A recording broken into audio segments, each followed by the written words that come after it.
방한의 계기에 DMZ 방문을 포함해서 가급적이면 북한 방문도 추진해 주시도록 요청드렸습니다. 교황께서도 적극적으로 고려하고 추진해 보겠다는 말씀을 하셨습니다. 트럼프 미국 대통령과는 공식 만찬을 비롯해서 여러 계기에 만나 허심탄회하고 매우 깊이 있는 대화를 나눌 수 있었습니다.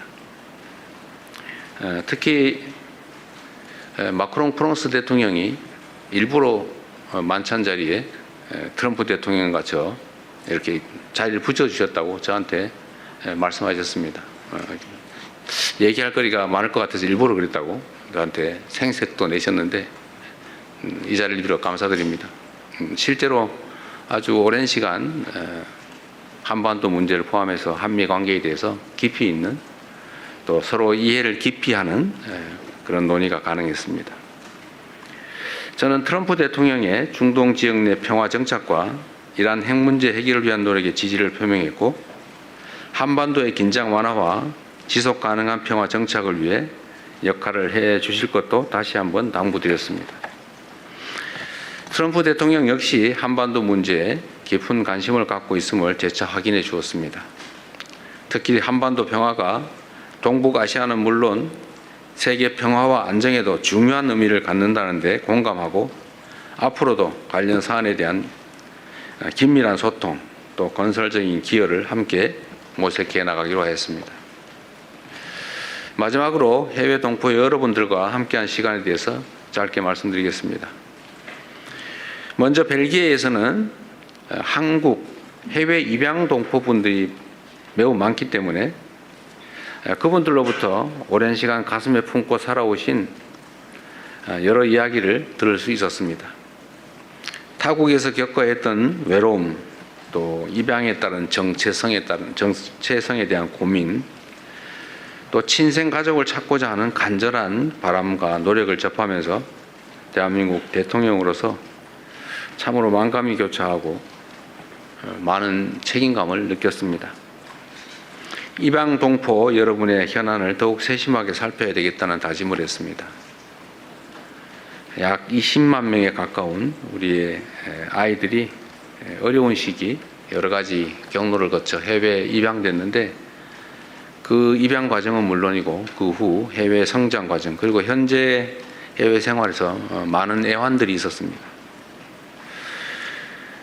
앞으로 더 실질적인 입양 동포 지원 방안을 마련해 나가야겠다는 다짐을 했고, 또 그 말씀을 그분들에게 전했습니다. 재외동포청을 비롯한 외교부 등에 필요한 조치를 검토하도록 지시했습니다. 존경하는 국민 여러분, 그리고 언론인 여러분, 정부 출범 2년차를 맞는 지금은 대한민국의 대전환과 대도약을 본격적으로 이끌어내야 할 매우 중요한 시기입니다.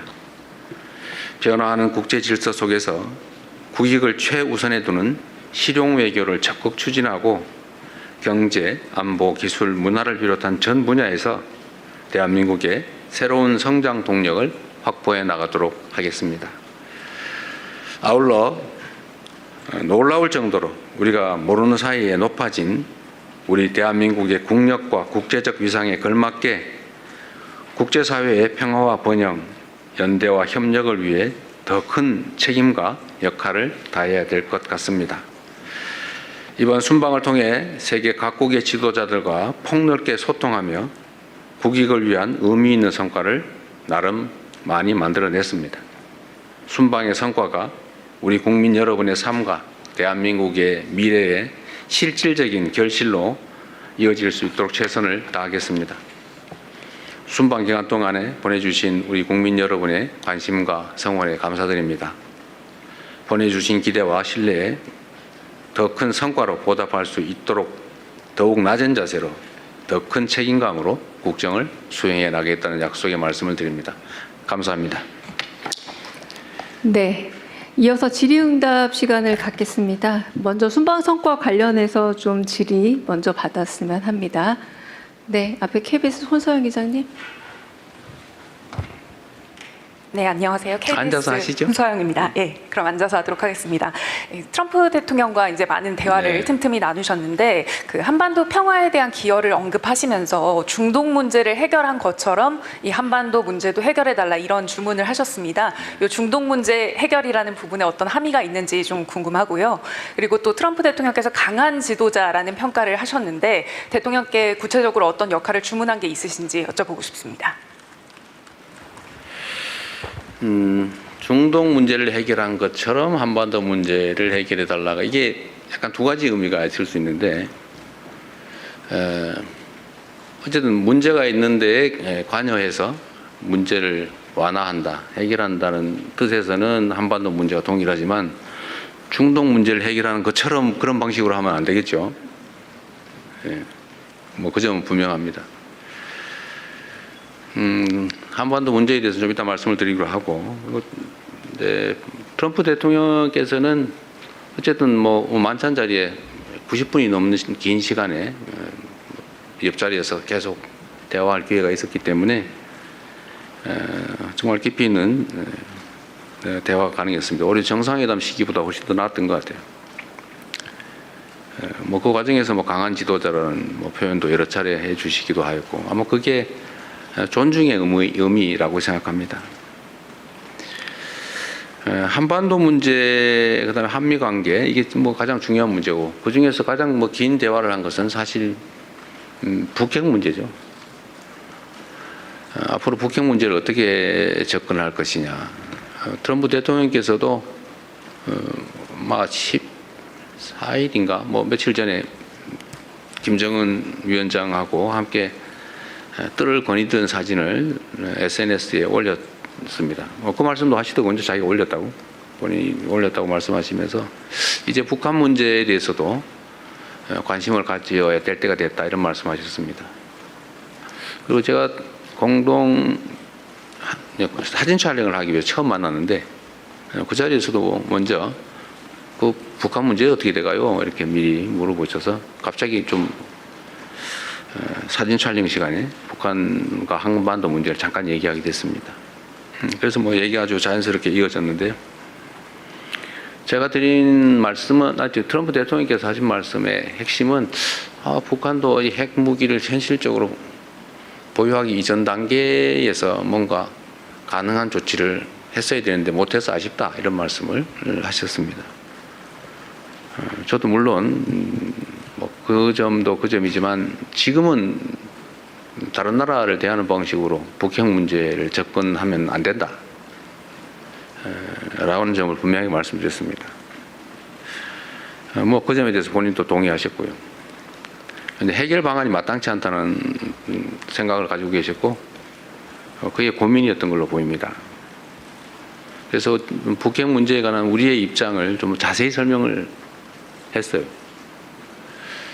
이게 일률적으로 한 번에 처리가 불가능하다. 예를 들면 북한은 우리의 판단으로는 뭐 일정 수 이상의 핵무기를 실제 이미 보유하고 있는 것 같고 또 연간 10개에서 20개 정도의 핵무기, 핵폭탄을 만들 수 있는 핵물질을 계속 생산해내고 있고 또 그 투발 수단, 핵무기라고 하는 게 그 자리에서 뭐 쓸 수 있는 건 아니니까 어딘가를 멀리 보내서 사용하는 건데 소위 투발 수단, 옮기고 떨어뜨리는 그 투발 수단으로 ICBM 대륙간 탄도미사일을 뭐 단거리, 중거리 미사일 이미 다 개발했고 대륙간 탄도미사일은 거의 마지막 개발 단계에 있는 것으로 보여진다.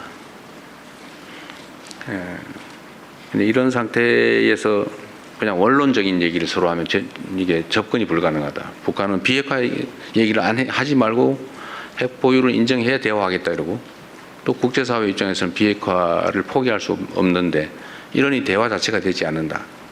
그래서 우리가 제안했던 것처럼 단계별로 좀 목표를 나누자. 단기 목표, 장기 목표를 나눠서 일단 단기적으로는 이 현재 추가의 핵물질 개발을 하지 않는 것, 그러니까 추가 생산을 안 하는 것, 중단하는 것, 또 핵물질의 해외 반출을 하지 않는 것, 또 ICBM에 더 이상 기술 개발을 하지 않는 것. 쉽게 말해서 중단하는 것만 해도 국제사회에는 이익이다. 그냥 방치하면 계속 상황이 악화된다. 그리고 북한 체제 유지에 필요한 정도를 초과하는 이제 핵물질을 보유하게 되면 아마 해외 반출 욕구가 커지지 않겠냐. 그게 매우 실질적 위험한 상황이 아니겠냐. 뭐 이 점에 대해서 또 동의했습니다. 그래서 그런 상황을 더 이상 진척되지 않도록 중단시키는 걸 단기적인 목표로 일단 하고, 그렇다고 비핵화를 포기하지 말되 지금 당장이 아니라 일단 단계적으로 단기, 중기, 장기로 가자. 일단 중단하고 멈추고 또 안정이 되면 감축을 하든지 좀 하고, 그 다음 단계로는 서로 신뢰가 쌓이고 체제가 안전이 보장이 됐다고 하면 그 핵무기 유지 관리 비용이 엄청나게 들기 때문에 체제 위협이 더 없다고 판단되는 상황을 서로 만들어서 이제 비핵화를 향해 가면 되지 않냐. 이 장기 목표로 삼자. 그래서 이 두 가지를 약간 나눠서 단계적으로 접근하는 게 현실적이지 않나, 이런 설명을 좀 긴 시간 드렸어요. 그것도 뭐 하나의 방법일 수 있겠다 해서 충분히 고민해 보겠다, 이런 말씀을 하셨습니다.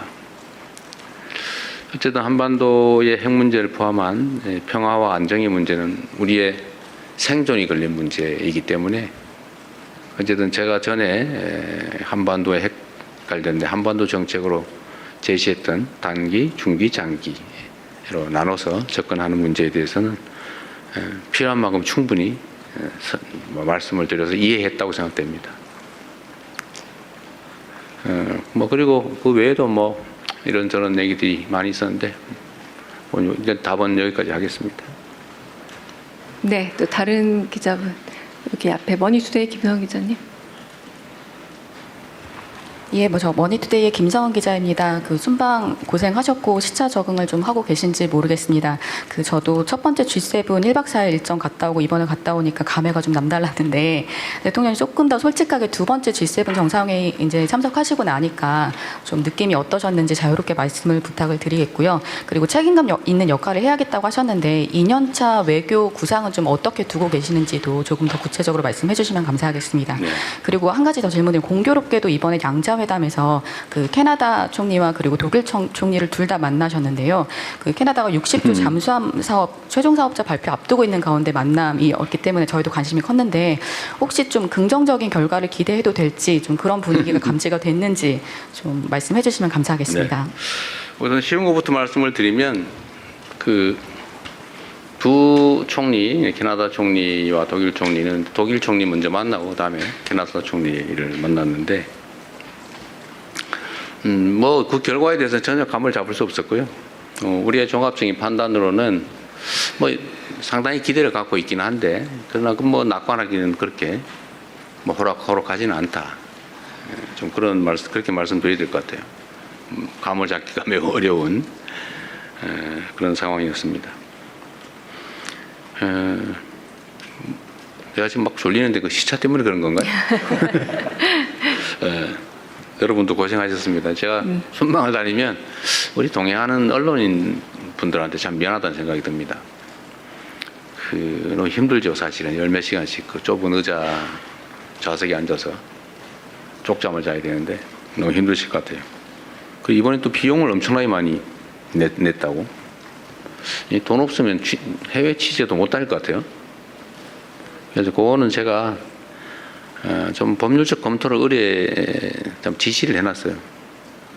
제 생각은 어쨌든 우리가 뭐 법률이나 상식상으로 민간의 취재 활동에 대해서 뭐 지원을 해준다고 하는 게 약간 문제가 있다는 지적이 있으니까 그거에 안 하더라도 취재진으로부터 뭐 우리가 부당한 이익을 취할 필요는 없잖아요, 그죠? 그래서 제가 뭔 지시를 했냐면, 항공료는 여러분이 안 가시면 빈자리로 가는 거잖아요. 빈자리로 가면 그 항공료만큼 뭐 손해가 나거나 이익이 생기는 게 아니니까, 더 타고 가면 혹시 비행기가 무거워져 가지고 항공료가 조금 더 들 수 있나요? 뭐 그런 정도. 그러나 일반 항공료 상당의 아마 비용을 받는 것 같던데요. 그건 내가 보면 부당이득 같아요. 그래서 그 문제를 한번 점검을 해보자. 너무 뭐 수천만 원씩 내면서 어떻게 취재를 합니까?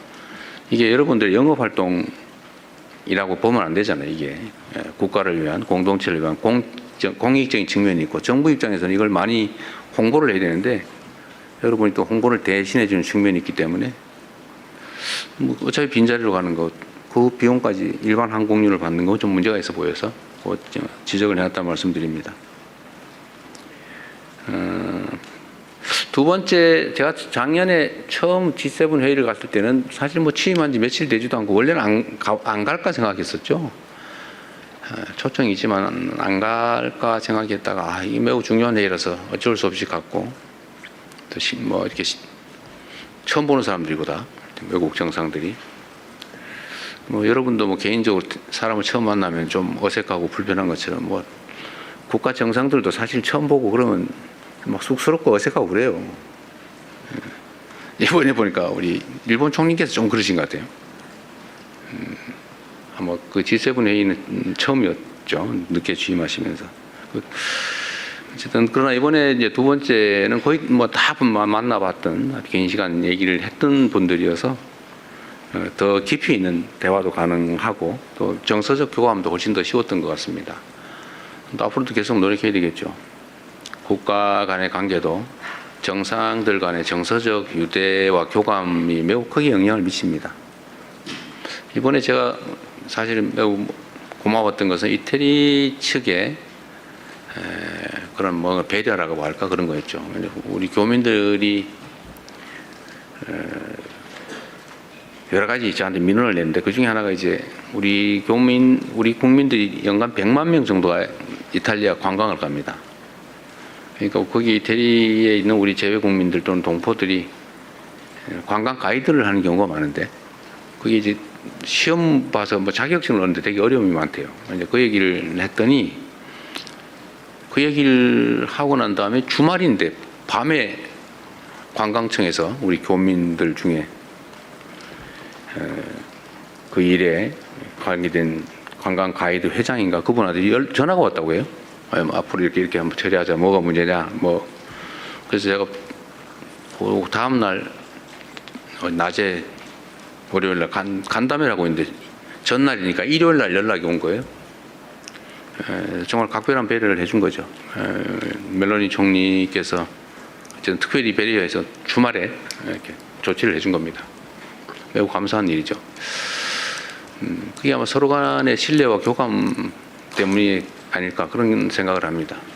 그리고 초감가 상각제도라고 하는 것도 우리 대한민국 기업들은 배제돼 가지고 혜택을 못 보게 돼 있어서 엄청난 부담이었는데 저번 1월 달에 총리께서 방한했을 때 제가 그 문제 지적을 했는데 그 사이에 몇 달 사이에 법률 개정까지 다 끝내 가지고 대한민국 기업들의 그 수출품에 대해서는 똑같은 유럽 기업과 똑같은 혜택을 주기로 바꿔놨더라고요. 그래서 제가 하원 의장하고 면담이 있어서 고맙다고 그랬더니 원래 이태리는 원래 이렇게 일하지 않는다고. 이건 정말로 특별한 예배라 그런 말씀하시더군요. 그래서 말씀드리고 싶은 것은 정상들 간의 잦은 교류 그리고 정상들 간의 정서적 교감 이게 매우 중요하다. 앞으로 더 많이 노력해야 되겠다 그런 생각이 듭니다.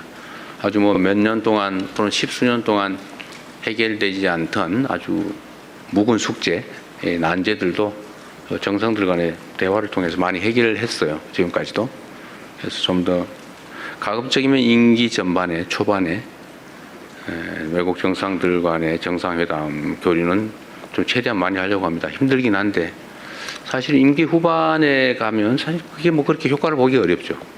이미 다 조치할 수 있는 시간이 다 지나버리기 때문에 초반에 많이 하려고 하는데 육체적으로 좀 부담되고 어렵긴 한데 또 여러분들은 매우 어렵긴 하겠지만 좀 앞으로도 좀 더 자주 많이 나가게 될 것 같습니다. 또 많이 초청해서 많이 오시게 되지 않을까 싶습니다.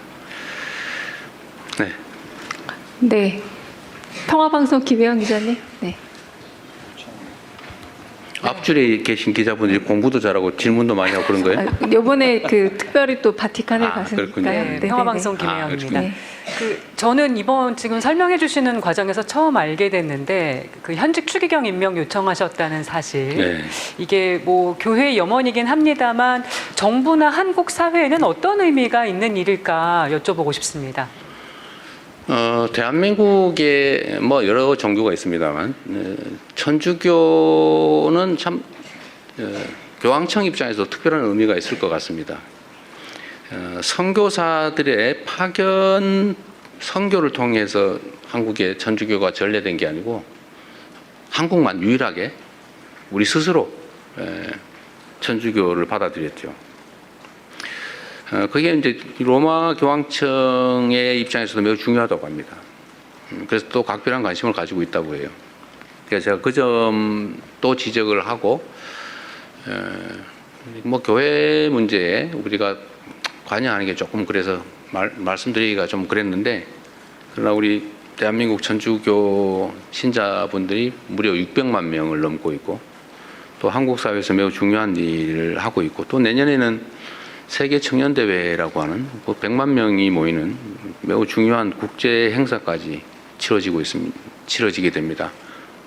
그리고 현 교황께서도 교황이 되시기 전에 대한민국을 5차례 방문하셨다고 해요. 그리고 DMZ도 방문하셨던 것 같고, 또 한반도 평화 문제에 관심도 매우 높습니다.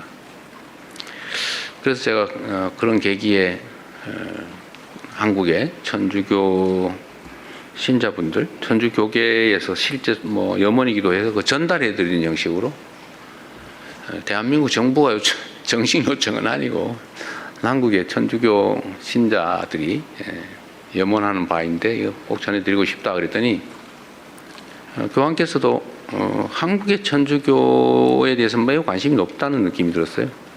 애정이 매우 많으셨고, 뭐 저한테 대해서도 매우 살갑게 표현해 주셨는데 아마 그게 한국 천주교에 대한 애정이 아닐까 싶습니다. 말씀드린 대로 그 점에 대해서 부님께서 교황에 취임한 이래 단 한 명의 추기경도 임명하지 않았는데 아직까지 안 하고 있다. 만약에 하게 되면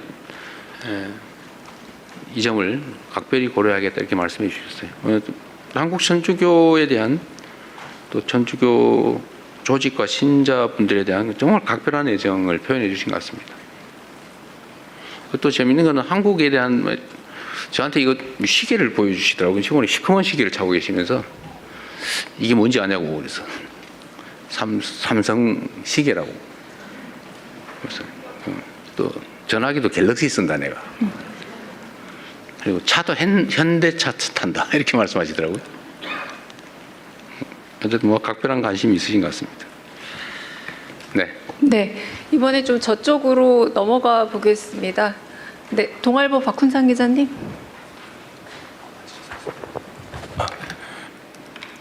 예, 동아일보 박훈상입니다. 그 대통령께서 방한 계기에 북한 방문을 추진해달라고 요청드렸고 교황도 적극적으로 고려하고 추진해보겠다고 했는데 네. 그 유영식 추기경은 결국 북한에 달린 일이다라고 말씀하셨는데 네. 북한을 따로 설득하실 방안이 있는지 궁금합니다.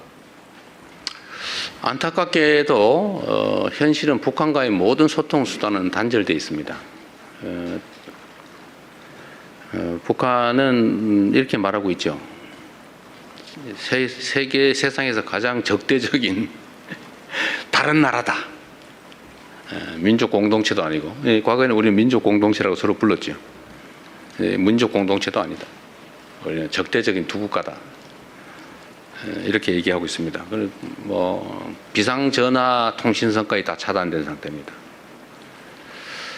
아시겠지만 지금 휴전선에 군사 분계선 따라 3중 철책 설치하고 공사를 하고 있고, 장벽 설치도 하고, 교량 뭐 다리 도로 다 끊고 있어요.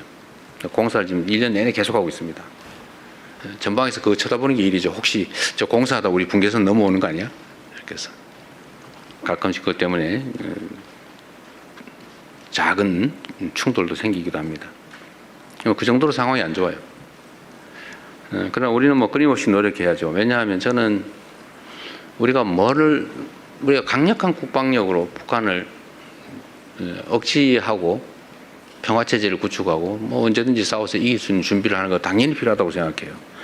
그러나 꼭 괜히 불필요하게 자극하고 대결 정책을 취해서 적대가 강화되고 충돌의 위험을 크게 만들 필요 없잖아요. 근데 우리 모두가 아는 것처럼 이전에 그런 일이 있었죠. 북한으로 하여금 도발을 해가지고 자극을 해서 남쪽의 군사 도발을 통해 좀 물리적 충돌을 하고 그걸 이용해가지고 비상계엄을 선포하고 뭘 하려고 했던 그 이제 법정에서 다 드러나고 있지 않습니까? 그 과정에서 너무 많은 것들이 망가지고 상황이 나빠졌어요. 다행히 무슨 요새는 오물풍선이 왔다 갔다 하거나 뭐 휴전선에서 쌍방을 향한 적대적 언어 뭐 이런 것들은 많이 사라졌습니다. 소음 피해 이런 것도 없어졌죠. 그러나 어쨌든 냉랭한 그 적대감은 여전히 남아 있습니다. 표현도 좀 많이 완화되긴 했는데 하여튼 일이 있기만 하면 뭐 비난 대결의 언어들이 난무하고 있습니다. 앞으로도 뭐 계속 상당 기간 계속될 수 있죠. 왜냐 우리는 끊임없이 인내심을 가지고 이런 적대 감정을 완화하고 또 평화적 공존과 공동 번영을 위해서 나아갈 수 있는 상황을 조성해야 됩니다. 제가 북한 한반도 문제에 대해서 어찌 잘못 들어보면 비주체적인 표현일 수 있는 얘기를 했죠. 트럼프 대통령은 피스메이커이고 우리는 페이스메이커다. 원래 뭐 이렇게 말하면 좀 그렇죠. 우리의 문제는 우리 스스로 해결해야 되는데 왜 미국 대통령이 그런 표현을 했느냐라는 지적을 굳이 한다면 할 수도 있을 겁니다. 뭐 이번에도 똑같은 얘기를 트럼프 대통령한테 드렸는데 어쨌든 한반도 문제를 완화하기 위한 또는 평화 공존을 가능하게 하기 위한 그 길을 여는 데는 우리 대한민국 스스로 하기가 어려운 상황이 됐어요. 너무 많은 것들을 망가뜨리고 다 스스로 차단했고 공격적 태도를 통해서 모든 길을 봉쇄해 버렸죠. 그러나 북한은 북한 체제 안전에 가장 관건적 역할을 하는 것은 미국이라고 생각하고 있고 또 현실적으로 정전협정의 당사자는 한국은 아니죠. 우리는 서명도 못했으니까요. 우리는 전시작전권이 없었으니까 휴전 서명의 당사자가 아니었던 겁니다. 그래서 휴전협정도 미국하고 맺었기 때문에 모든 한반도 안보와 체제 보존에 관한 핵심 역할은 미국이 한다 이렇게 믿고 있어요. 뭐 일본은 현실이기도 하죠. 그래서 미국을 중심으로 대화하도록 하고 우리는 그런 상황을 조성하기 위해서 노력해야 되는 거죠. 앞으로도 계속 노력은 하겠습니다. 뭐 방송으로 하면 듣겠지요, 설마? 오늘 이것도 아마 듣고 있지 않겠어요? 네. 네, 또 손 들어주시면 오늘 저쪽 뒤쪽으로 제가 잘 안 보여서 일단 보이는 쪽에 먼저 중앙일보 윤성민 기자님. 네. 우리가 기자간담회를 자주 해야 될 것 같아요. 손 드시는 게 너무 많은데 원래는 없어야 되는데. 네, 말씀하십시오. 예, 중앙일보 윤성민입니다. 그 트럼프 대통령과 그 북핵 문제에 대해서 대화를 나누셨다라고 말씀을 하셨는데 그 북핵 문제 해결을 위해서는 북미 대화가 뭐 필요하다라는 얘기도 나오고 있습니다. 그 트럼프 대통령이 그 G7 만남 과정에서 그 북미 대화의 의지를 보이거나 아니면 좀 구체적인 계획을 말한 게 있는지 궁금하고요. 그리고 한 가지 더 추가적으로 그 트럼프 대통령과 그 북한 관련 주제 외에도 혹시 한미 동맹 관련된 그러니까 전작권 전환 그리고 방위비 분담금 뭐 이런 것과 관련된 대화도 나누셨는지 소개할 부분이 있는지 있다면 소개해 주시면 감사하겠습니다. 네. 일단 방위비 분담 얘기는 전혀 나오지 않았고요. 지금도 뭐 충분히 분담하고 있는데 뭘 추가 분담하냐는 게 제 생각이고 뭐 미국 측도 대선 이후에 대선 선거 과정에서 그 얘기가 꽤 있었는데 한국군의 주한미군에 대한 방위비 분담금을 뭐 10배를 받겠다 뭐 이런 얘기를 했는데 그 취임 이후에는 전혀 그 얘기를 하지 않고 있습니다. 방위비가 아니라 이제 국방비 얘기는 제가 먼저 했죠. 명확하게 우리는 얘기의 대전제이기 때문에 그 얘기를 먼저 드렸습니다. 우리는 국방비 3.5%까지 증액을 하기로 약속을 했고 또 우리 스스로 주권 국가로서 한반도 방위는 우리 스스로 책임져야 된다고 생각한다. 우리 스스로 책임지겠다. 걱정하지 마시라 이렇게 미리 얘기를 했어요. 대전제로 깔끔하게. 그럼 모든 문제가 해결되죠. 우리가 우리 돈 내면서 우리 방위를 우리 스스로 책임질 건데 전시작전권을 미국이 왜 갖고 있습니까? 뭐 얘기할 필요가 없죠. 그럼 당연히 우리가 정상 상태로 우리 스스로 방해할 수 있게 또 우리가 스스로 지휘할 수 있게 해야 되니까 더 이상 그 얘기는 하지 않았습니다. 제가 저번 한미 정상회담에서도 전시작전권 반환 얘기는 일부러 안 했어요. 너무 당연한 거니까. 실무적으로 협의가 되고 있었고 그래서 국방 관련해서는 뭐 대전제로 우리 스스로 책임진다라는 걸로 얘기는 깔끔하게 끝내고 제가 대신에 그 얘기는 해드렸어요. 그래서 그랬더니 주한미군 45,000명 그러시길래 아닙니다 이러면 또 화날 수 있잖아요. 그래서 그건 맞는데 45,000명 맞는데 지금은 아니다. 지금은 28,500명이다. 이거는 제가 확인시켜 드렸습니다. 그랬더니 지금 그렇단 말이지 이렇게 이해하신 것 같았어요. 북미 대화에 관해서는 답답해 하셨어요. 아까 말씀드렸지만 일단 수가 있으면 하고 싶어 하세요. 북미 대화를. 지금은 이제는 김정은과의 대화를 해야 되겠다는 생각을 가지고 계셨습니다. 가지고 계신데 그럼 어떻게 구체적으로 이 점에 대해서 답답해 하세요. 저한테 방법이 뭐냐 이렇게 이런 것도 물어보셨습니다. 제가 말씀드린 건 그래서 그 얘기를 한 거죠. 결국 북핵 문제다. 체제 안전의 문제다. 그리고 이게 지금 같은 방식으로는 해결이 되지 않는다. 제재와 압박이 효과가 없다 이제는. 그 이전에도 뭐 국제사회가 봉쇄하고 제재했지만 결국은 지금까지 이러고 오지 않았냐. 전략적 인내라고 하는 것도 하나의 전략이었겠지만 제가 보기에는 그 효과가 없어서 결국은 제재에 따라서 무슨 핵무기를 포기한 것도 아니고 지금 뭐 일정 수 이상의 보통 한 5, 60기 정도라고 표현합니다만 일정 수 이상의 핵무기를 현실적으로 이미 가지고 있는 것 같다. 뭐 다 그렇게 인정하지 않냐. 끊임없이 1년에 10개에서 20개 정도 핵무기를 만들 수 있는 핵물질을 계속 생산해 내고 있다. 다 알고 있지 않나요, 우리가. ICBM 기술도 계속 재진입 기술 정도의 마지막 단계까지 거의 다 가고 있다. 그래서 이렇게 되기 전 단계에서 뭔가 현실적인 조치를 했어야 된다는 말씀을 계속 반복해서 하셨고 그래서 이제는 늦었다. 이제는 현실적으로 물리적으로 막을 수가 없다. 근데 지금은 상황이 더 어려워진 것이 러시아 우크라이나 전쟁 때문에 북러 간의 군사 협력을 하면서 매우 제재의 실효성이 떨어졌다. 그래서 그랬더니 그분이 그러시더군요. 아니 뭐 러시아도 상황이 어려운데 뭐 북한에 그렇게 많은 도움을 줬을까요? 그러길래 북한 경제는 요만하고 러시아 경제는 이렇게 크기 때문에 러시아가 조금만 도와줘도 북한에 크게 도움이 된다. 그래서 지금 현재는 북한이 작년 경제 성장률이 사상 최고였다. 그랬다고 합니다. 작년에 북한의 경제 성장률이 사상 최고였대요. 그래서 뭐 여러분이 쓰신 기사에도 나오던데 무슨 뭐 고급 무슨 소비재 시장을 뭐 열어주겠다 뭐 그런 얘기도 했다고 하는 얘기가 있던데 어쨌든 그렇게 러시아와 저 국경이 완전히 열려서 이제는 국제 제재가 의미가 없다. 그러니까 이제는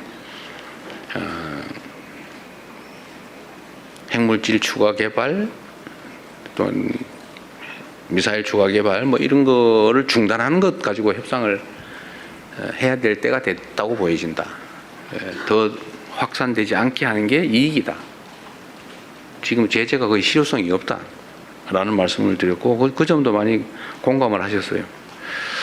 구체적으로 그럼 어떻게 해야 되냐는 의견도 저한테 물어봤는데 어쨌든 우리로서는 방법이 지금은 모든 게 다 차단됐기 때문에 제한도 할 수 없는 상태다. 미국과 북한이 대화할 수 있는 유일한 상대라고 보여지고 미국이 좀 북한이 공감할 수 있는 현실적인 안을 좀 내면 좋겠다. 그리고 미국의 제야 군사 전문가들의 의견도 좀 참고할 필요가 있겠다 이 말씀을 드렸습니다. 지금 미국의 제야 군사 전문가들이 현실성 있는 협상을 시작해야 된다 이런 지적을 하고 있어요. 현실성 있는 무조건 비핵화 이렇게 외치면서 해봐야 아무런 진적이 없다. 수십 년 동안 안 됐다. 그러니까 뭔가 현실에 기반한 구체적 대안을 놓고 논의해야 된다는 주장이 많이 나오고 있습니다. 그런데 그렇게 그 사실을 좀 설명을 드렸죠. 미국의 제야 군사 전문가들의 현실성 있는 현실에 기반한 대화를 시도해야 된다는 지적을 하고 있으니까 그것도 좀 살펴보시라 이렇게 말씀드렸습니다. 어쨌든 우리 구체적 계획은 이제 만들어야 되는 거죠. 지금 단계로는 완전히 지금 교착 상태라고 할 수 있습니다. 매우 안타까운 일이죠. 이게 이런 교착 상태를 압박을 통해 문제를 해결할 수 있으면 좋은데 문제는 문제 해결이 안 된다는 거예요. 이게 냉엄한 현실이죠. 정치란 현실에 기반해야 된다는 게 제 생각입니다. 이상적이고 가치에 기반한 우아한 멋있는 주장을 하는 것도 중요한데 주장하면 뭐 하겠어요. 상황이 더 나빠지는데. 그럼 무책임한 거죠. 자칫 잘못하면. 우리 정치에도 그런 일이 많은 것 같습니다. 그냥 무책임하게 결과에 책임도 못 지면서 말은 멋있게 하는데 상황을 점점 나쁘게 만드는 거죠. 그건 국제 정치든 국내 정치든 가서는 안 될 길이라고 생각합니다. 네, 대통령이 혹시 저희 셋이 대수본데 더 좀 이어서 좀 가도 믿으시죠. 괜찮을까요? 네, 그럼 저쪽에 한 번 더 가겠습니다. 네, 석간신문입니다. 문화일보, 네, 나윤석 기자님. 안녕하십니까. 이번에 순방 긴 일정 너무 고생 많으셨습니다. 문화일보 나윤석입니다. 저는 유럽연합 정상회담 의제였던 철강 무관세 커터 네. 관련 사안을 여쭙고 싶습니다. 이 순방 떠나시기 전에 회담 조율 과정부터 우리 정부가 이 한국 기업들의 피해가 최소화되도록 이 얻어낼 부분을 확실하게 얻어내야 한다는 강력한 의지가 있으셨던 걸로 알고 있습니다. 우리 정책실장께서도 이제 경쟁국 대비 좋은 결과를 기대한다 이런 말씀하셨었는데 좀 회담 과정이나 회담에서 잠정적으로 합의하신 내용 관련해서 좀 소개해 줄 수 있는 범위 내에서 말씀해 주시면 감사하겠습니다. 정책실장께서 말씀하신 게 결론적으로는 다 맞는 말씀이십니다. 어쨌든 제가 EU 측에 제기했던 핵심적인 논거는 이겁니다. 우리는 원래 FTA 체결 국가이다. 그러니까 원래 관세가 없는 나라다. 그런데 EU가 예를 들면 덤핑이라든지 또는 과잉 생산이라든지 미국의 수입 규제라든지 이런 걸로 인한 국내 산업 보호를 위해서 일정한 조치를 해야 된다는 점 인정한다. 이해한다. 그러나 그게 새로운 보호무역주의로 기결되거나 아니면 무역 장벽으로 작동하면 안 된다. 누군가 무역 보호를 위한 장벽을 쌓으면 다른 나라도 쌓을 것이고 이게 결국은 보호무역주의 체제로 되돌아가게 회귀하게 된다. 그리고 우리가 원래 무관세 FTA 체결 국가라는 점을 고려해달라. 이 점에 대해서 상당한 공감, 이해를 표명했어요. 그래서 기대한 것 이상 우리가 최초로 제기한 것만큼까지 100% 될 수야 없겠지만 일반적인 예측보다는 훨씬 더 나은 상황을 만들 수 있을 겁니다. 최종적으로 며칠 안 있어서 결과가 발표될 테니까 그 사이에도 우리가 최선을 다하려고 해요. 그리고 우리가 이제 추가로 요구한 건 우리의 요구를 100% 못 들어줄 텐데 그렇다고 하면 다른 영역에서라도 필요한 합리적인 이해 조정 조치를 해달라. 다른 쪽에서 조금 우리의 유리한 팩트를 찾아서 좀 개선해달라 그런 말씀을 드렸는데 그 점에 대해서도 공감했습니다. 가능한 부분 찾아보겠다. 우리가 또 제기한 게 몇 가지 있어요. 직접 연관된 건 아니지만 이거를 불가피하게 이렇게 해야 되면 다른 이해 보완 조치가 필요하다. 이런 걸 좀 고려해달라고 해서 협상에 제시하고 논의 중인 게 있습니다. 약간씩의 성과가 있을 것 같아요. 네. 네, 조선일보 박상기 기자님. 네, 안녕하세요. 조선일보 박상기입니다. 저 이번 순방과 관련된 당청 관계에 대해서 여쭈려고 하는데요. 그 이번 순방 출국 행사장에 그 정청래 당대표께서 안 나오셔가지고 많은 이제 해석이 있었던 것 같습니다. 대통령님께서 순방 중에 올리신 X에 올리신 글에 대해서도 당 지도부를 향한 것 아니냐는 이제 얘기가 있었고요. 앞으로 있을 그 당 전당대회 관련해서 당청 갈등 내지는 명청 갈등 얘기가 나오는데 이에 대한 대통령님 말씀 여쭙니다. 이거 다음 주제로 원래 하기로 했던 거죠? 안 나고 할까요? 사실 저는 제가 해외 출국하거나 귀국할 때 막 많은 사람들이 줄 서서 하는 게 그렇게 뭐 흔쾌히 막 기분 좋은 일은 아니에요. 그냥 통상적인 업무 중의 일부인데 그렇게 좀 할 필요가 있나 이런 생각을 했던 거고, 이번에 나갈 때는 뭐 그렇게 꼭 해야 되나 뭐 그런 생각이 있었는데 하여튼 일부가 참석을 못하는 또는 안 하는 그런 상황이 생겼던 것 같습니다. 저는 당청 관계에 대해서 뭐 당도 정부에 대해서 필요한 쓴소리 할 수 있죠. 저는 좋은 소리만 해야 된다고 생각하지는 않아요. 그러나 정부는 당이 만든 것이죠. 그리고 정당의 본래 목적, 존재 목적은 헌법에도 써져 있지만 권력 정치죠. 선거를 통한 국민들의 선택을 받는 거예요. 그건 당연히 경쟁을 해야 되고, 경쟁의 핵심은 국민의 지지죠. 지지가 많은 쪽이 권력을 위임받는 거죠. 정당의 본래 목적인 권력을 쟁취하는 겁니다. 이게 한 번에 끝나지는 않죠. 우리 민주사회에서는 일정한 기간을 두고 주기적으로 그런 선택을 국민들이 하게 됩니다. 끊임없이 국민의 선택을 받기 위해 노력해야죠. 국민들 사이에는 의견이 당연히 갈리죠. 또 생각도 다르죠. 이해관계도 다르죠. 생긴 것도 또 다를 수 있어요. 뭐 다르죠. 다. 온갖 다름이 있습니다. 아마 무지개보다 더 많이 다르겠죠. 그런데 정치는 자신들의 본질적 지향이라고 하는 게 있죠. 그러나 그 본질적 지향에 적극적으로 동의하고 동감하는 사람만 모아서는 전체를 대표하기 어렵습니다. 제가 그런 얘기를 자주 드리는데, 이론가, 운동가와 실천가, 정치인은 다르다. 정치는 현실이죠. 그리고 실천이 중요해요. 이론가, 이상가, 사상가, 운동가는 주장만 잘하면 돼요. 뭐 동의 안 해도 상관없어요. 주장하는 것 자체로 의미가 있죠. 물론 뭐 동조자가 많으면 더 좋죠. 그러나 본질은 아니에요. 그러나 정치는 동조자, 공감하는 사람을 많이 모으는 게 마지막 결론이죠.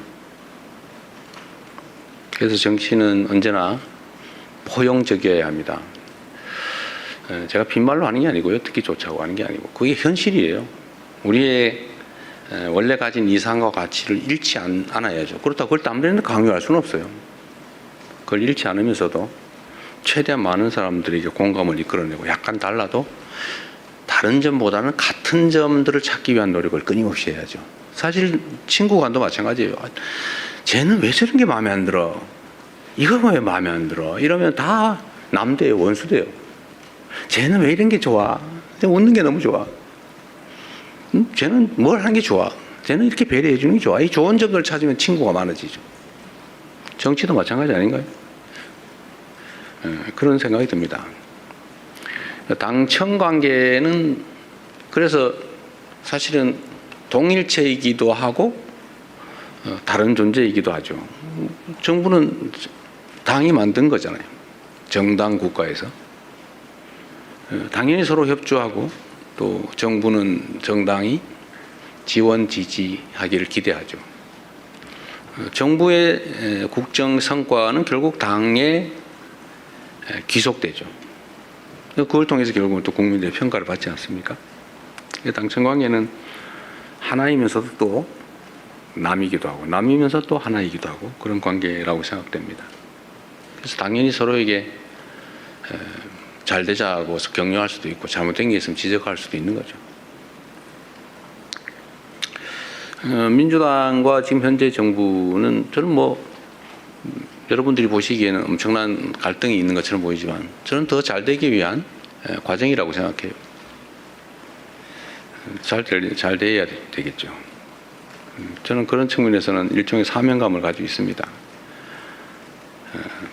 국민으로부터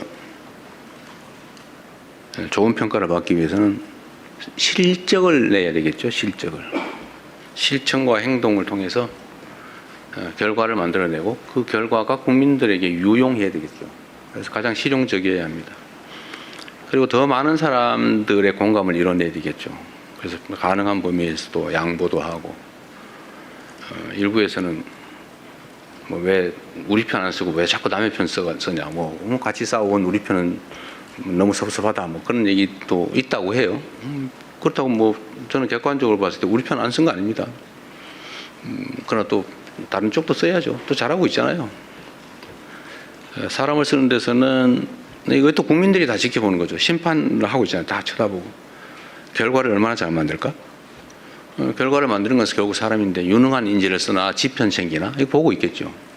별로 하는 일 없이 뭐 그냥 직함만 있는 거다. 그러면 뭐 가까운 사람 능력 관계없이 써도 되겠죠. 그러나 일을 해야 되는 자리면 가깝다고 쓰는 게 아니라 능력 있는 사람을 써야 될 겁니다. 결과를 만들어내는 게 사람이고 그 일을 해야 되니까 저는 당연히 그래야 된다고 생각해요. 나름은 그렇게 다 맞추고 있는데 사람들의 판단은 또 다 다를 수 있죠. 저의 판단이 100% 옳다고 생각하지 않아요. 다른 사람의 의견이 그렇다고 100% 옳다고 생각하지도 않아요. 다 옳을 수도 있고 다 틀릴 수도 있죠. 뭐 다른 거죠 그냥. 그 의견도 많이 들어보려고 합니다. 뭐 매우 복잡한 얘기를 한꺼번에 여러 가지를 물어봐가지고 말하기가 좀 어렵긴 한데 어쨌든 저는 정당이란 좀 더 포용적이고 개방적이어야 된다고 생각합니다. 그럴 수 있는 상황이 있고 그럴 수 없는 상황이 있어요. 예를 들면 소수 야당이다. 뭐 포용 뭐 그거 할 힘이 어디 있어요. 소수 야당일 때는 자기 주장 최대한 세게 하고 자기 지지자 최대한 결집해야죠. 그래야 살아남죠. 그래야 확산을 하기 위한 힘이 생기죠. 그러나 최다수 집권 여당이 되었다. 그 입장이 다르잖아요. 기초적인 힘은 가지고 있죠 이미. 그럼 최대한 포용하고 개방적일 필요가 있겠다. 그렇다고 우리의 기본적인 가치를 버리자는 건 아니에요. 그게 진짜 실력 아닐까요? 양자택일밖에 없다고 생각한다. 또는 양자택일밖에 할 수 없는 상황이 슬픈 거죠. 둘 다 선택할 수 있도록 힘을 길러야죠. 힘이 강하면 둘 다 선택할 여지가 점점 더 생겨요. 그럴수록 용인하고 개방적으로 더 많은 사람들과 함께 하기 위해서 노력해야 된다. 정부의 역할은 그런 겁니다. 정부는 이 국가 권력, 나라의 운명과 국민의 삶을 통째로 다 책임을 맡았지 않습니까? 그리고 그를 위한 국가의 모든 대부분의 권력을 위임받았어요. 힘이 있죠. 이럴 때는 주장이 아니라 행동과 실천으로 결과로 책임져야 되는 거예요. 그 책임이 더 크죠. 주장하기보다는. 그래서 우리는 국민들의 더 나은 삶, 국가의 더 나은 미래라고 하는 소위 지금은 그 중에서 가장 중요한 민생과 경제에 집중해야 됩니다. 물론 뭐 안보, 질서 이런 건 기본이죠. 국가의 기본적 질서를 유지하지 못한다. 예를 범죄가 막 횡행하게 한다든지 뭐 어디서 외국에서 걸려온 전화에 막 돈 뺏기고 이런 데도 뭐 가만 놔둔다든지 뭐 이러면 안 되죠. 범죄로부터 재난으로부터 국민들의 생명과 안전을 지키는 뭐 질서에 관한 책임 당연히 져야죠. 기본이니까. 국가의 안보를 지키는 거. 그건 너무 당연하니까 열심히 최선을 다해서 해야죠. 그걸 못하면 부적격이죠. 그런 건 능력이라고 하지 않습니다. 그건 기본이죠. 그러나 진짜 능력이 발휘되는 영역은 민생과 경제라고 생각됩니다. 민생과 경제에서 성과를 내고 국민들 전보다 살기가 낫네. 앞으로는 더 살기가 나아지겠네라고 하는 기대가 가능한 희망 있는 사회를 만드는 것. 그게 성과겠죠. 그래서 민생과 경제를 챙기고 개선하는 데 집중할 수 있으면 좋겠다. 당도 그게 정부의 본질이니까 정부 정권의 민생과 경제를 챙기는 일, 그리고 이를 위한 포용과 개방 이런 데 좀 많은 지원을 해주면 좋겠다라는 게 제 생각입니다. 그렇게 되겠죠. 네, 이제 마지막으로 질문을 좀 추려볼까 합니다. 근데 아까 저 순방 얘기만 하고 저기 맞죠? 그걸 끝내면 내가 보기 비난받을 것 같은데. 네, 그럼 이번에는 한번 대통령께서 자유롭게 하십시오. 지목해 주시는 거 아니면 제가 한번 아시아경제 임철원 기자님, 네, 다음엔 대통령께서 지목해 주시기 바랍니다. 난 얼굴도 모르는데 저번처럼 후회할 지목을 할까 걱정돼. 네, 네, 임철원 기자님. 네, 아시아경제 임철영 기자입니다. 네. 선방가 계시던 동안 계속해서 벌어진 선관위 투표용지 부족 사태 관련해서 좀 질문을 드릴 텐데요. 네. 선관위 투표용지 부족 사태에 따라서 잠실 7동 투표소 앞 시위가 2주를 넘겨서 계속 네. 되고 있는데 관련해서 참정권 침해를 바로 잡아야 된다는 게 원래 초기 시위의 어떤 네. 모소리였는데요. 가면 갈수록 저기 부정선거를 주장하는 목소리가 더 커지고 있다는 지적이 나오고 있고요. 동시에는 그 체육단체 행정 마비 사태까지 장기화되고 있는 상황인데 이와 관련해서 경찰력이 미온적으로 대처하고 있다는 지적도 나오고 있습니다. 그 현 상황에 대해서 대통령님의 어떤 판단과 생각을 듣고 싶습니다. 네. 사실 전에도 한번 말씀드렸는데 우리 청년들, 젊은이들이 국민의 참정권 문제에 또는 투표 기회 박탈에 대해서 이렇게 매우 민감한 반응을 보이고 또 행동으로 그걸 지키기 위해서 노력하는 걸 보고 저 사실은 약간 놀라웠습니다. 우리보다 더 낫구나, 기성세대보다. 우리는 되게 이해관계 때문에 많이 싸우는데 매우 이기적이고 또 세상의 정의와 공정 질서에 무관심하다고 선입관을 가졌던 청년들이 오히려 우리가 무관심하거나 아니면 관심의 비중이 좀 적다고 판단되는 이 영역에 이와 같이 문제를 제기하고 행동까지 하는 점 보고 우리와는 다른 세대구나 라는 생각을 하게 됐어요. 그래서 매우 감사하게 생각한다 이 말씀을 한번 드렸습니다. 선관위 문제는 사실 참 황당하죠.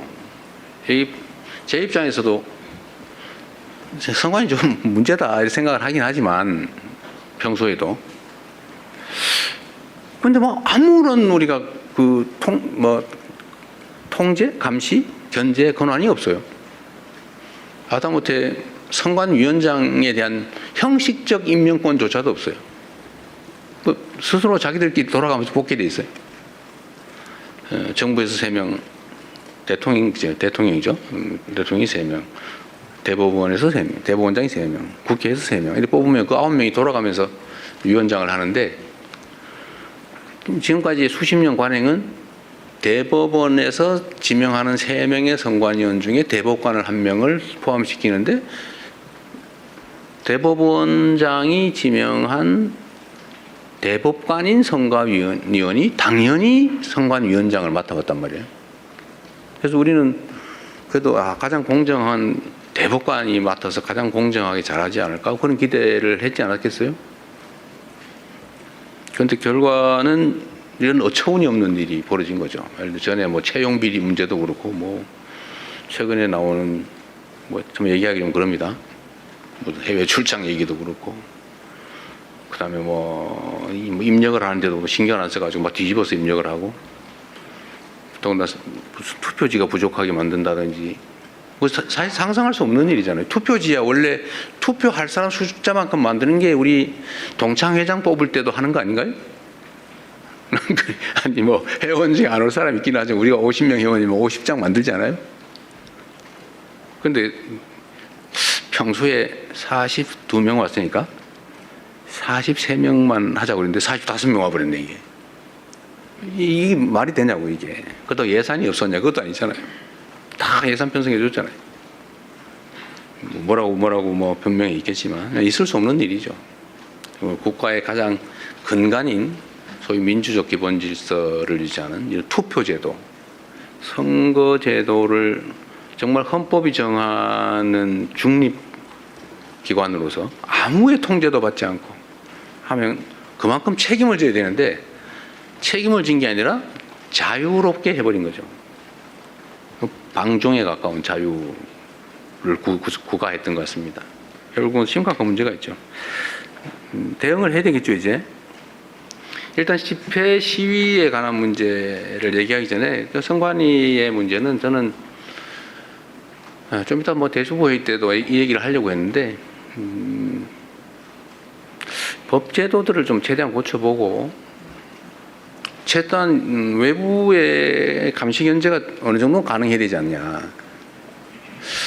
그 위원장을 저런 식으로 대법원장이 사실상 임명하는 것처럼 해서 되겠냐.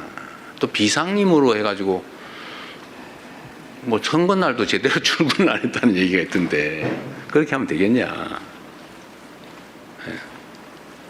그래서 감시 견제 통제를 적정하게 해야 되지 않을까. 이를 위한 법제도 정비가 필요하겠다는 생각을 하고, 두 번째는 헌법이 너무 명징하게 독립기관으로 해놨기 때문에 무슨 감시 통제 견제 법제도를 만들고 이게 위헌 판결을 받을 가능성이 많다.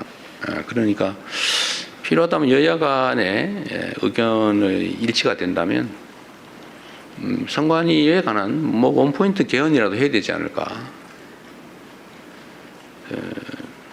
뭐 그런 생각을 합니다. 필요하다면 대통령이 발의를 하는 한이 있더라도.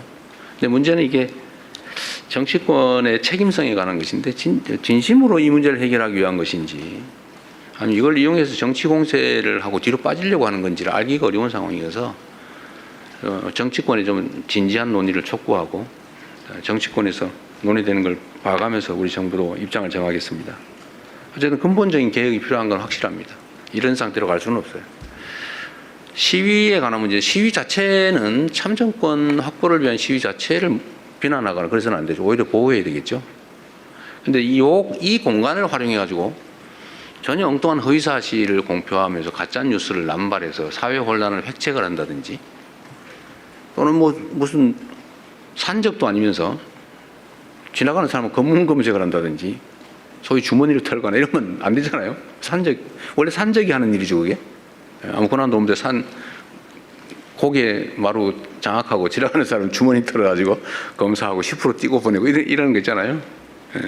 이거 산적이 하는 짓이. 이런 짓 하면 안 되죠.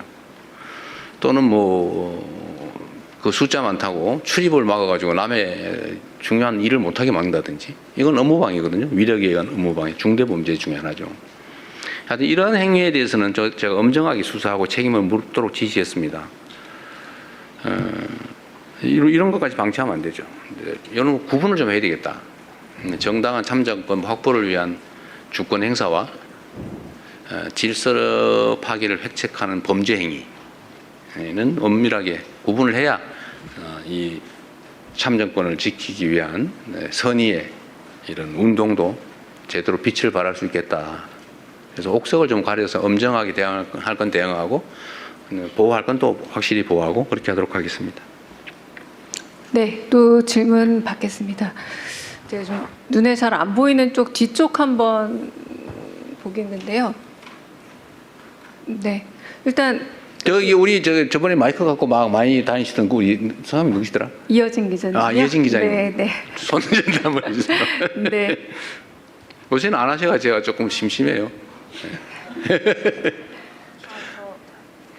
인사 관련해서 네. 여쭙고 싶은데요. 그 순방 끝내고 돌아오신 만큼 이제 개각도 좀 속도를 내셔야 될 것 같은데 어떤 거를 중점에 두고 개각을 하실지 또 언제쯤 하실지 여쭙겠습니다. 일단은 지금 총리 인사청문회가 예정이 돼 있어서 지금 뭐 퇴임 예정인 총리께 인사제청을 받을 수는 없고 총리로 새로 지명해서 지금 청문회 중인 그분이 총리로 업무를 시작하면 그때 이제 절차는 가능하게 되겠죠. 일단 그때가 시간이 좀 있고요. 두 번째는 지금 한 1년 지났고 지금부터 지금까지의 국정하고 이제 앞으로의 국정이 좀 성격이 좀 달라 보입니다. 지금까지의 국정은 좀 엉망진창인 국정을 좀 정리하는, 정비하는 기간에 가까웠다고 보면, 또 물론 긴급한 민생 경제 업무들도 다 많이 해봤지만 중요한 건 어쨌든 엉킨 걸 좀 푸는 뭐 개혁이라면 개혁이고 뭐 그런 정비하는 데 집중했다면 앞으로는 기획된 새로운 일들을 제대로 추진하는 기간이 되지 않을까 싶어요. 그래서 거기에 맞는 자원들로 다시 구성을 해야 되지 않을까 생각은 하고 있는데 어느 범위에서 뭐 어떤 부처를 할지는 아직 깊이 생각하지 않았습니다. 하기는 해야 되겠다. 한 1년 지났고 또 새로운 상황이 되기 때문에 그 정도 말씀드리겠습니다. 네. 그러면 여기서 다시 한번 넘어가서 SBS 강민우 기자님. 예, 대통령 안녕하세요. 순방 고생 많으셨습니다. 순방 가시기 전 이제 취임 1주년 기자회견에서 이제 검찰의 보안 수사권 관련해서 이제 예외적 경우에 이제 고려할 수 있다고 말씀을 하셨고 이제 결론은 국회에 맡기겠다고 하셨는데 이제 순방 떠나셨던 사이에 이제 민주당 내에서 이제 정청래 대표를 중심으로 해서 어떤 완전 폐지에 대한 의지가 좀 강조되는 것 같습니다. 그래서 뭐 이런 좀 변화 상황에 대해서 좀 대통령께서 어떻게 생각하고 계신지 좀 여쭙고 싶습니다. 뭐 개별 국회의원들이 어떤 생각을 하는지 뭐 그야 자유롭게 표명해야 되지 않겠어요? 그런데 이게 이제 억압의 방식이어서는 안 되겠죠. 국회에 제가 맡긴다고 한 취지는 뭐 저의 뭐 판단은 있지만 우리의 입장을 관철하기보다는 이게 뭐 너무나 예민하고 또 많이 오염된 주제라는 측면도 있어요. 완전히 순수한 상태는 아니다 이미. 이게 정치적 슬로건으로 활용되는 측면이 없지 않기 때문에 그런데 우리가 끼는 것 그리 바람직하지 않다. 국회에서 또 민주당 당 내에서 충분한 수기를 거쳐서 또 국민의 의견도 수렴하고 장단점도 잘 점검해서 또 어떤 제도를 취한다면 거기에 대한 단점이 있을 텐데 문제가 있을 텐데 그걸 어떻게 보완할지도 좀 논의해서 종합적으로 하라고 국회에 넘겼으니까요. 국회에서 자체적으로 판단하면 될 것 같아요. 제 생각을 저는 뭐 그 점은 명백합니다. 사실 검찰 마음에 안 들죠. 권한이 요만한 쪼가리만 있어도 그걸 막 이만하게 만들어가지고 악용해서 대한민국의 법질서를 완전히 거의 파괴하다시피 했잖아요. 법질서를 유지 보호하는 게 가장 큰 책임이라고 할 수 있는 또 그것 때문에 많은 권한을 주어놨더니 그걸 악용을 해가지고 이 온갖 사건을 조작하고 왜곡하고 누군가에게 불이익을 주고 누군가에게 이익을 주기 위해서 남용 또는 악용해왔단 말이에요. 그게 결정적이지 않습니까? 안타깝고 슬픈 일이죠. 문제는 이제 국민들의 의사가 중요하다고 생각해요. 그리고 그 제도가 왜 필요하냐. 검찰의 남용 가능성을 통제하는 건 저는 1차로 중요하다고 생각해요. 그건 기본적으로 보안수사, 그건 경찰이 수사하게 했으니까 경찰이 다 맞자. 또 공수처가 하기로 했으니까 공수처가 맞자. 보안수사 이름으로 이만큼 권한을 줬더니 또 이걸 이만하게 만들어가지고 막 새로운 사건 만들다시피 하고 또 그럴 가능성이 없지 않잖아요. 근데 그걸 우려하는 사람들이 심정이 이해해요. 그러지 못하게 해야 되겠죠. 그래서 저는 아주 최소한의 엄격한 조건 하에 아주 최소한만 하면 좋겠다. 악용 여지가 있어서 걱정이면 악용되지 않게 만들면 되잖아요. 모든 문제가 그렇잖아요. 문제가 있으면 문제를 막으면 되잖아요. 구더기 무서워서 장을 못 담그면 안 되고 구더기가 생길 가능성이 있으면 그걸 다 찾아가지고 막으면 되잖아요. 뭐 얼마든지 방법이 있죠. 근데 도저히 못 막겠다. 그러면 그때 가서 장 담그기를 포기해도 늦지 않죠. 그래서 보안수사는 안 하는 게 맞는데 나중에 악용될 여지가 없는 아주 예외적인 그런 경우에까지 다 봉쇄해 놓으면 나중에 문제가 생길 수 있겠다. 라는 게 제 생각인데 그것조차도 문제가 있다. 막 그런 악용 가능성이 없는 없지만 그래도 가능성이 조금 조금이라도 있다면 안 되겠다 이렇게 판단하면 안 할 수 있는 거죠. 제도라고 하는 걸 한번 만들어서 시행하다 또 필요하면 교정하면 되죠. 그래서 제 생각엔 국회에서 충분히 국민의 입장에서 또 악용 가능성을 배제하는 필요를 충분히 논의하면 좋겠다. 충분히 논의하시면 좋겠어요. 무조건 이게 진리야. 이렇게 하는 거라든지 뭐 이거를 가지고 내가 정치적인 이익을 한번 챙겨봐야지 뭐 이렇게 접근하지 않는다면 뭐 충분히 논의해서 해결할 수 있겠다 생각합니다. 저는 뭐 보안수사권을 기본적으로 폐지한다 다들 동의하잖아요. 그 아주 예외적인 상황을 가지고 막 이만큼 만들 필요는 없다. 예외적인 부분은 예외적으로 접근하면 되는 거죠. 너무 그걸 키울 필요는 없겠다는 생각이 듭니다. 정치화를 막기 위해서 제가 국회로 넘긴 거예요. 자, 그것조차도 정치적 논쟁 또는 정치적 공격의 대상이 될 수 있기 때문에 제가 그 가능성을 뭐 없애기 위해서 국회가 논의하세요. 국회가 하자는 대로 할 테니까 권한을 줬으니 책임도 지겠죠. 네, 그다음. 네, 이제 9개 매체 질문 받았습니다. 이제 마지막 10번째 매체 질문을 좀 받을까 싶은데요. 네, YTN 강진원 기자님, 그 마지막으로는 기자님 질문 받고 통신사 질문을 마지막 혹시 필요하면 30분까지 하시죠. 30분까지요? 대통령님 이제 좀 다시 기력이 더 나신 것 같습니다. 아, 지금 잠시 싹 깨는 것 같아요. 네, 네, 강진원 기자님. 네. 네. 네, 대통령님 순방 기간 고생 많으셨습니다. 그 당청 관계 관련해서 앞선 다른 기자분께서 질문을 주셨는데 추가로 좀 더 질문을 드리고 싶습니다. 지방선거 이후에 국정 지지율이 하락세를 보이고 있다라는 일단 분석들이 좀 많이 나오고 있습니다. 이것과 관련해서 여당 지도부의 지방선거 전략 그리고 당청 관계와 연결지어서 보는 시선도 있는데 지방선거 이후 국정 지지율 하락세, 당청 관계 그리고 여당 지도부의 선거 전략에 대해서 어떻게 생각하시는지 여쭤보고 싶습니다. 사실 저는 선거를 기점으로 전후를 나눠본다면 저는 변한 게 없어요. 국정은 변한 게 없습니다. 그냥 똑같이 진행되고 있죠. 끊임없이 열심히 노력하고 있고 뭐 작은아마 성과들이 있습니다. 변한 건 없어요. 선거를 기점으로 무슨 정책이 바뀐 것도 아니고 결과가 바뀐 것도 없죠. 근데 선거일을 기점으로 지지율이 폭락을 하고 있죠. 엄중하게 받아들여야죠. 국민들의 평가입니다. 그런 거겠죠. 이재명 대통령 마음에 안 든다는 사람이 늘어난 거 아니겠어요? 그런 거겠죠. 당에 대해서도 마음에 안 드는 사람이 늘어났겠죠. 그건 냉정한 현실이죠. 받아들여야 되고 또 결론적으로는 그에 대해서 또 무한 책임을 져야 되겠죠. 더 많이 노력해야 되겠습니다. 그 원인을 제거하기 위해서도 애써야 되겠죠. 뭐 여러 가지 분석이 있겠지만 아마 제일 큰 거는 그럴 겁니다. 먹고 살기 힘들어 죽겠는데 뭘 가지고 싸우는 거야? 도대체 너네들의 그 다툼이라고 하는 게 우리의 삶과 뭔 상관이 있으며 우리가 맡긴 공적 업무와 무슨 상관이 있느냐 아닐까 하는 게 제 생각이에요. 각자에겐 중요한 일이겠지만 우리 국민들께서 보시기에는 화날 만하다 그런 생각이 듭니다. 최대한 빨리 이 상황을 정리할 수 있도록 노력해야 되겠죠. 그리고 이제 국민 여러분께도 실망하고 계신 국민 여러분께도 이 말씀을 좀 드리고 싶어요. 우리가 어떻게 하면 더 나은 상황에서 더 효율적으로 더 국민들을 위해서 국가를 위해서 주어진 원래의 책임을 잘할 수 있을까를 탐구하는 과정이다 라고 이해를 좀 해주시면 좋겠습니다.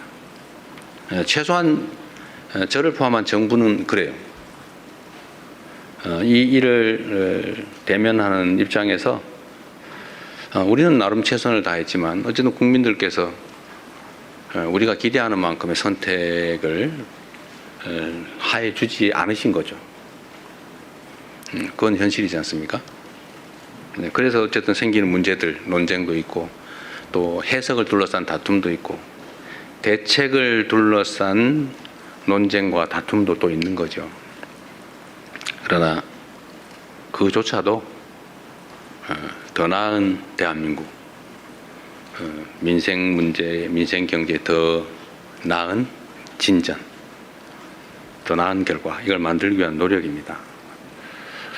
뭐 제가 선거 얘기를 하면 일단 선거법 위반이라고 공정 의무 위반에 해당될 수 있다고 그래서 선거 얘기를 못하게 돼 있다고 그러네. 여기서 답을 해도 안 된다고. 누군가 민주당의 선거를 위한 얘기를 하면 안 된다고 그래서 더 이상 말하기가 좀 어렵습니다. 그런데 분명한 거는 당은 더 많은 국민의 지지를 얻기 위해 노력해야 된다.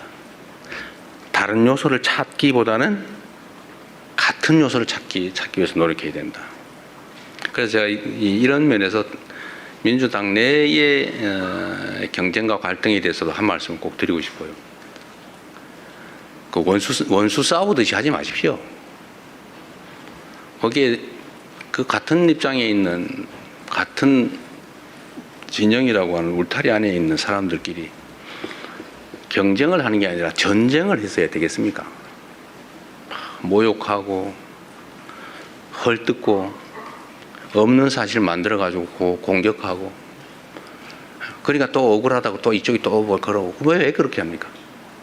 경쟁을 해야 됩니다. 경쟁을 합리적 경쟁을 있는 사실의 기초에서 논쟁하고 경쟁해야 됩니다. 없는 거 지어내지 마세요.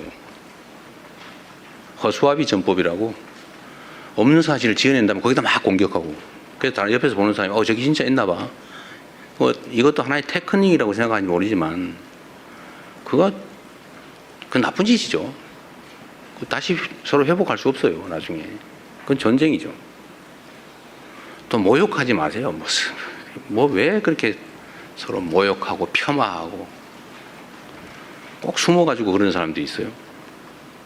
당당하게 내놓고 합리적인 논쟁을 통해서 옆에서 지켜보는 사람도 누가 이길까 재미있게 결과를 지켜봐야지. 보면 막 확 짜증나게 막 쳐다보기도 싫게 왜 그렇게 싸웁니까? 이것도 정치 문화의 일부죠. 정치 문화도 더 잘하기 경쟁, 합리적 경쟁, 논쟁을 해야죠. 진짜 죽일 듯이 싸우고 진짜 죽이면 어떡해요? 응? 적도 아니고. 우리 안의 차이가 아무리 큰들 상대와 싸워 이겨야 될 상대와의 차이만큼 크겠냐 이 말씀 자주 드리는데 하여튼 경쟁이 전쟁이 되지 않으면 좋겠다. 그것도 지나면 다 그만이에요. 지나면 또 맨날 보고 살아야 돼요. 그래서 그 말씀 꼭 드리고 싶습니다. 여야도 사실은 좀 마찬가지예요. 그냥 뭐 얘기 나온 김에 좀 있는 사실에 기반해서 합리적 논쟁을 하면 국민들께서도 누구 말이 맞아. 누가 더 멋있어. 이렇게 할 텐데 표현은 왜 그리 저렴하며 또 없는 사실을 지어내가지고 막 음해를 하고 말이에요. 이러니 감정이 서로 상하잖아요. 이게 정치를 하는 게 아니라 패싸움을 하고 있어요. 패싸움. 그 국민들이 보시기에 얼마나 불편하겠습니까? 좀 여야 간에 저를 공격하시더라도 좀 없는 얘기 만들어가지고 내가 언제 주가 구청 가지고 자화자찬했습니까? 제가 조심스러워서 일부러 주가 얘기 안 하고 있어요. 그런데 이재명 대통령 주가 구천됐다고 자화자찬하지 마라 이런 논평 내고 그러면 되겠어요? 응? 내가 언제 그랬어? 내가 얼마나 주가 문제 조심하는지 압니까? 일체 한 번도 언급한 일이 없어요. 내가 몇천 포인트 됐다고 막 자랑했습니까? 제가 그럴 때마다 걱정이 있어요. 주식시장의 양극화도 사실은 심각한 자산 양극화를 부릅니다. 문제예요. 걱정이에요. 그걸 완화하기 위해서 정말 많은 노력을 해요. 주가지수가 외형적으로 트는 것보다는 다 한꺼번에 성장하면 좋겠는데 잘 안 되잖아요. 그런데 자화자찬했다고 더 없는 사실을 만들어서 교만하게 그러지 마라 이러면 되겠습니까?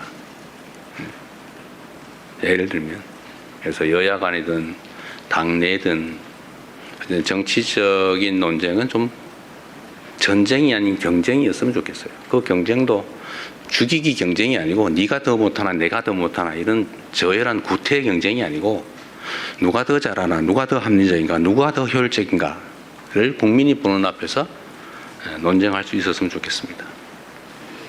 네, 이제 정말 마지막 질문으로 가겠습니다. 네, 지금 통신사 손 안 들어주셔서 그냥 제가 박준영 간사님, 네, 마지막 질문으로 받겠습니다. 안녕하십니까. 데일리 한국 박준영입니다. 먼저 늘 힘써주셔서 감사합니다. 대통령님께서 순방 직후 직접 브리핑에 나서시는 것은 이번이 처음이신데요. 앞으로도 매 순방 이후 이렇게 직접 브리핑을 하실지 궁금하고요.